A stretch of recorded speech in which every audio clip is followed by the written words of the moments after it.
বন্ধুরা, শুক্রবার সকালে কর্ণাটকের চিত্রদুর্গের অ্যারোনটিক্যাল টেস্ট রেঞ্জ থেকে RLV-LEX দুইবার সফল অবতরণ সংক্রান্ত পরীক্ষা চালানো হয় বলে জানানো হয়েছে ইসরোর তরফে। মহাকাশ বিজ্ঞানের পরিভাষায় রিইউজেবল লঞ্চ ভেহিকেল, আদতে পুনর্ব্যবহার্য মহাকাশযান। পৌরাণিক একখানের সঙ্গে যোগসূত্র টেনে ভারতীয় মহাকাশ গবেষণা সংস্থা ইসরো বিজ্ঞানীরা যার নাম রেখেছেন পুষ্পক।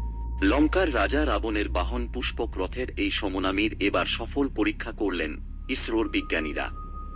শুক্রবার সকালে কর্ণাটকের চিত্রদুর্গের অ্যারোনটিক্যাল টেস্ট রেঞ্জ থেকে RLV-LEX দুইবার সফল অবতরণ সংক্রান্ত পরীক্ষা চালানো হয় বলে জানানো হয়েছে ইসরোর তরফে।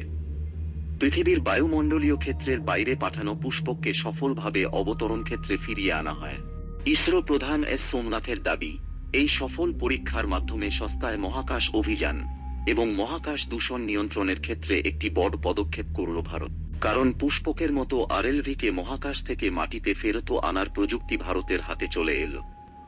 মহাকাশ থেকে ফিরিয়ে আনার পরে আবার সেটিকে নতুন করে মহাকাশে পাঠাতে পারবেন বিজ্ঞানীরা। তার ফলে মহাকাশ যাত্রার খরচ কমবে, পাশাপাশি কমবে মহাকাশ বর্জ্যের পরিমাণ।